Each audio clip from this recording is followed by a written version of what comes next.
প্রথম প্রাণ দিতে হলো তাকে, কারণ তিনি হয়তো এই মৌলবাদীদের বিরুদ্ধাচরণ করেছিলেন। আর দুর্ভাগ্য তার থেকেও বড় এটা, আন্তর্জাতিকতাবাদী যারা আছেন, গোটা বিশ্বটা যাদের দেশ, কোন ভূখণ্ড যাদের আলাদা করে রাখতে পারেনি, সেই কমিউনিস্ট পার্টি এখন মার্কসিস্ট, তার যে নেতা আছেন মোহাম্মদ সেলিম, বা পরে যে নেতা হবেন, বা যারা তার চারপাশে আছেন, একজনও সেই কমিউনিস্টের মৃত্যুর জন্য পশ্চিমবঙ্গে এক ফোঁটা চোখের জল ফেললেন না, একবারের জন্য প্রতিবাদ করলেন না। উত্রাস বলছেন, উন্নাও বলছেন, হাতরাস বলছেন, কিন্তু সেখানে অপরাধীদের ধরা পড়ে। আপনারা যেটা দাবি করেন যে বানতলায় অনিতা দেওয়ান এবং খুনের ঘটনায় যারা অভিযুক্ত ছিল তাদের সিপিআইএম, তাদের অন্তত একটা ব্যবস্থা করে যে প্রত্যেকে যাবজ্জীবন করে দিয়েছে, কিন্তু যারা এটা দাবি করেন তারা যে ঘটনাগুলো উল্লেখ করেন সেখানেও কিন্তু দোষীদের শাস্তি হয়, পুলিশ অফিসারের শাস্তি হয়, অপরাধীদের শাস্তি পেতে হয়। এই ভাষায় 46-এর পর কোনোদিন কথা বলা হয়নি। এই ভাষা তৃণমূল তৈরি করেছে। ফিরহাদ হাকিম বলছেন আমরা 33%, উনি আরো 3% বাড়িয়ে ফেলেছেন, কারণ বাংলাদেশ থেকে যত লোক ঢুকিয়েছে আর যত লিস্টে ভোটার লিস্টে নাম তুলে ফেলেছে, তাতে এখন 27% নেই, 33%। 7% অপেক্ষা করতে হবে আপনাদের। আজকে বিজেপি মনে করতে পারেন সাম্প্রদায়িকতার কথা বলছেন, এই কথা আমরা ভারতবর্ষের দেশভাগের সময় থেকে আমরা যে কথা বলেছি, আমাদের অবস্থানে আমরা আজও অনড় আছি যে যতক্ষণ 30% ততক্ষণ ভারতের সংবিধান, আর যখনই 40% তখনই শরিয়ত। আজকে এই মৌলবাদের কাছে আত্মসমর্পণ হিন্দু বাঙালিরা যদি করতে চায়, অনিবার্য ধ্বংসের দিকে যদি এগিয়ে যেতে চায়, তাহলে অন্য কোনো কথা বলার নেই। কিন্তু এই ঘটনার তীব্র প্রতিবাদ হওয়া উচিত, এবং আমি মনে করি সারা ভারতবর্ষের হিন্দুরা হিন্দু বাঙালিদের স্বার্থে, বাংলাদেশি অত্যাচারের স্বার্থে যেমন হিন্দু ডায়াসপোরা আজকের প্রতিবাদ করছে, পৃথিবীর বিভিন্ন প্রান্তের মানুষজন যাতে এই বর্বর অত্যাচারের প্রতিবাদ করছে, যে ভাষায় বাংলাদেশে কথা বলা হচ্ছে সেই ভাষায় পশ্চিমবঙ্গে কথা বলা হচ্ছে। শেখ হাসিনার বিরুদ্ধাচরণ তারা করুন, যে কোনো ভাবে করতে পারুন, তাদের দেশের শাসক। ওখানে বিএনপি কি করবে, আওয়ামী লীগ কি করবে, আর চিটফান্ডের মালিক কি করবে, এ নিয়ে বিজেপির কোনো মাথা ব্যথা নেই, সেটা সে দেশের আভ্যন্তরীণ বিষয়। কিন্তু আজকে সেই দেশের অত্যাচারকে কেন্দ্র করে দক্ষিণ 24 পরগনা, উত্তর 24 পরগনা, নদিয়ার একাংশ, মুর্শিদাবাদ এবং মালদা জেলার একাংশে কেন সেলিব্রেশন হবে? এইটা আমাদের প্রশ্ন। আজকে কেন ধর্মীয় জমায়েতের নামে আজকে দেগঙ্গা, বেড়াচাপার মতো জায়গা, কলকাতা থেকে 15 কিলোমিটার দূরে, সেখানে এ ধরনের ধর্মান্ধ বক্তৃতা চলবে, সেখানে কারোর কোনো প্রতিবাদ হবে না? এই অবস্থার বাইরে আমাদের বেরিয়ে আসতে হবে। তাও সংবাদ মাধ্যমের কাছে আমরা কৃতজ্ঞ, কারণ স্বাধীনতার পরে এই অন্তত প্রথম সারির সংবাদ মাধ্যম, সংবাদপত্রে হিন্দু শব্দটা উঠে আসছে, এবং বাংলাদেশের সংখ্যালঘুদের ওপর যে অত্যাচার চলেছে সেটা সাম্প্রতিককালে দৈনন্দিন টিভি আলোচনা চক্রে আসছে। কিন্তু এই অত্যাচার এখন নয়, এই অত্যাচার ধারাবাহিকভাবে চলেছে। বাংলাদেশের হিন্দু জনসংখ্যার দিকে তাকালে সেটা বলা যাবে কিভাবে সেখান থেকে এথনিক ক্লেনজিং শুরু হয়েছে, এবং সেটাকে তার সেলিব্রেশন চলেছে। কোনো মানুষ প্রতিবাদ করছেন না। এই যে হিন্দির সমস্ত চিত্র জগতের লোকজন আছেন, ছেলের নাম সব তৈমুর রাখেন, পৃথিবীর সবচেয়ে বড় নৃশংস ঘাতক একজন, এই যারা আছে চারিদিকে ঘুরে বেড়ায় বড় বড় অভিনেতারা, তারাও তো কেউ কোনো কথা বলছেন না। সিপিআইএম এর ভয় কোথায়? ভোট পাবে না, কোনো লাভ নেই। মানুষরা গ্রহণ করেছে, পরীক্ষা করেছে এবং প্রত্যাখ্যান করছে।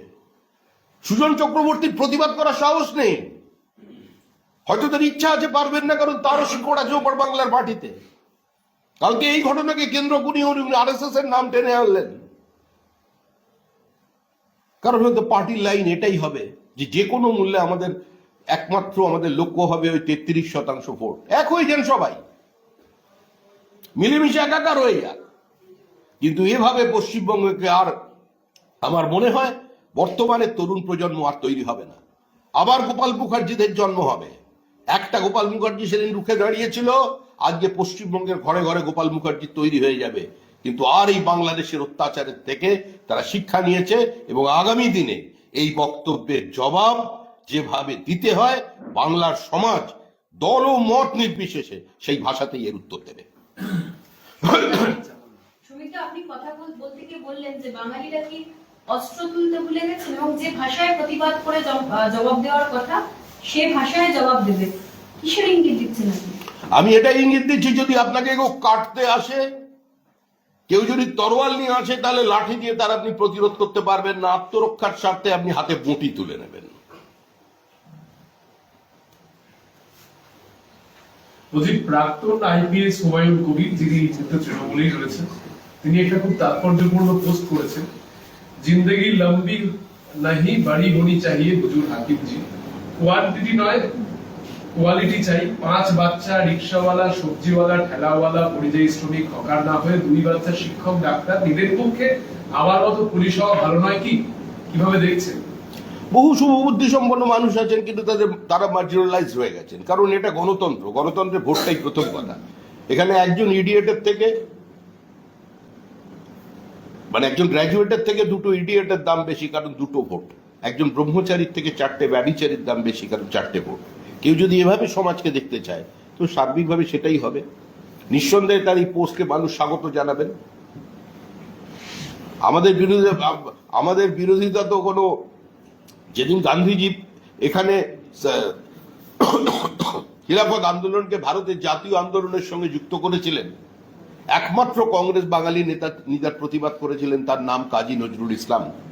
এবং তিনি বলেছিলেন যে এই খিলাফত আন্দোলনকে ভারতবর্ষের জাতীয় আন্দোলনের সঙ্গে যুক্ত করে আমরা ভারতের জাতীয় জনজীবনের যে রাজনীতি, সেখানে আমরা চিরকালের জন্য আমরা একটা বিভাজনকে বা একটা সাম্প্রদায়িকতাকে প্রতিষ্ঠা দিলাম। সেদিন তার কথার মূল্য কেউ দেয়নি। শ্রমিকদা, ববি হাকিমের এই বক্তব্যতে আপনাদের কি মনে হচ্ছে? এবার কি গ্রেটার বাংলাদেশের দিকে? না, আমরা তো পরিষ্কার বলছি, এটা না আন্তর্জাতিক চক্রান্ত। যে স্বপ্ন সুরাবর্দী ছিল, সেই স্বপ্ন সুরাবর্দী সম্পূর্ণ করতে পারেনি, ওটা ফিরহাদ হাকিম সম্পূর্ণ করবেন। উনি প্রথমে নিজের অবস্থানের মিনি পাকিস্তানের বিবৃতি দিয়ে বলেছেন যে এটা অনেকটা এরকম ভাবে মানুষ বলে। দ্বিতীয়বারে উনি যখন বললেন, আমি তখন ভাবলাম যে হয়তো একটা পরিস্থিতির তাগিদে ওইরকম লোকজন বন্ধ ঘরের মধ্যে বলে ফেলেছিলেন। কিন্তু কাল ক্যাটাগরিক্যালি উনি যেটা বলেছেন, সেটাতে আমি আবার বলছি যে আমাদের পার্টির অবস্থান এক, যে হুমায়ুন কবির, সৈফুদ্দিন, আমাদের মাফ করবেন, সিদ্দিকুল্লাহ চৌধুরী এবং ফিরহাদ হাকিম যে কথা বলেছেন, এই কথাটা পরিকল্পিতভাবে বলা হচ্ছে। তৃণমূলের পক্ষ থেকে বলানো হচ্ছে কিনা আমার জানেনি। আমি আবেদন করছি তৃণমূল কংগ্রেসের সমস্ত নেতা এবং সমস্ত কর্মীদের কাছে, এমনকি স্বয়ং মুখ্যমন্ত্রী শ্রদ্ধেয় মমতা বন্দ্যোপাধ্যায়ের কাছে, যে যেদিন 40% হয়ে যাবে, সেদিন মমতা বন্দ্যোপাধ্যায়ের ছবিগুলো কিন্তু এরা পার্টি অফিস থেকে টেনে নামিয়ে দেবে। এই দিকে এগোচ্ছে। সুতরাং চ্যালেঞ্জ এটা মুখ্যমন্ত্রীকেও করছেন। আমি জানি না এটা তৃণমূলের আভ্যন্তরীণ কি সমীকরণ আছে। ফিরহাদ হাকিম আজকে বলেছেন, আমি সেকুলার ছিলাম, সেকুলার আছি, সেকুলার থাকবো, এবং তার মেয়ে